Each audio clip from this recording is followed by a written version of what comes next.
ભારતના રાષ્ટ્રગીત વંદે માતરમના નિર્માણને 150 વર્ષ પૂર્ણ થયા નિમિત્તે આજ રોજ સમગ્ર દેશમાં રાષ્ટ્રવ્યાપી ઉજવણીનો માહોલ સર્જાયો છે। ત્યારે આ પ્રસંગે નવસારી જિલ્લા કલેક્ટર કચેરીના સભાખંડ ખાતે ભવ્ય કાર્યક્રમ યોજાયો હતો। આ કાર્યક્રમમાં જિલ્લા વિકાસ અધિકારી પુષ્પલતાની અધ્યક્ષતામાં તેમજ નિવાસી અધિક કલેક્ટર, જિલ્લા પ્રાંત અધિકારી સહિત વિવિધ શાખાના અધિકારીઓ અને કર્મચારીઓ ઉપસ્થિત રહ્યા હતા। સૌએ એક સ્વરથી વંદે માતરમના મૂળ સ્વરૂપનું સમૂહગાન કરીને સ્વદેશીની શપથ ગ્રહણ કરી દેશભક્તિનો સંદેશ આપ્યો હતો। તે જ રીતે જિલ્લા પંચાયત સભાખંડ ખાતે પ્રમુખ પરેશ દેસાઈએ ઉદ્બોધન કરતા જણાવ્યું હતું કે વંદે માતરમ માત્ર શબ્દ નથી, તે એક એવો ક્રાંતિ મંત્ર છે જેને બોલતા જ ભારતના 140 કરોડ નાગરિકોના હૃદયના તાર રણઝણી ઉઠે છે। આ પ્રસંગે નવસારી મહાનગરપાલિકા, તમામ મહાનગરપાલિકાઓ, જિલ્લા પોલીસ અધિક્ષક કચેરી અને મામલતદાર કચેરીઓ સહિત તમામ સરકારી કચેરીઓમાં પણ વંદે માતરમના મૂળ સ્વરૂપનું સમૂહગાન અને સ્વદેશીની શપથ ગ્રહણ સાથે દેશપ્રેમની લાગણી વ્યક્ત કરવામાં આવી હતી।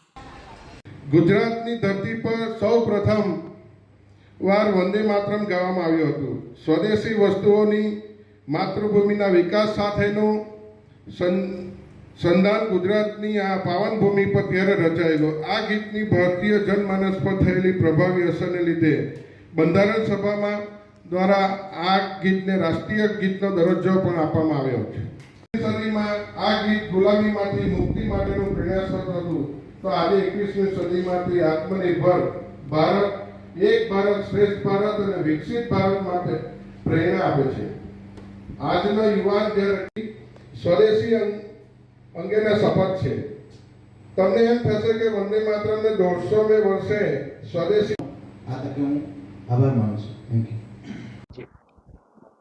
આજરોજ ભારતનું વંદે માતરમ ગાનની રચનાને 150 વર્ષ પૂર્ણ થયા છે, જેને લઈને આપણા દેશના યશસ્વી વડાપ્રધાન શ્રી નરેન્દ્રભાઈ મોદીજી દ્વારા સમગ્ર દેશવાસીઓને આહ્વાન કરવામાં આવ્યું કે જેને લઈને નવસારી જિલ્લા પંચાયતમાં અને જિલ્લાના વહીવટીના તમામ કર્મચારીઓ, અધિકારીઓ સહિત સામૂહિક વંદે માતરમ ગાનની ગૂંજ ઉઠી હતી અને સાથે સ્વદેશી વસ્તુઓ લોકલ ફોર વોકલની પ્રતિજ્ઞા પણ લીધી હતી।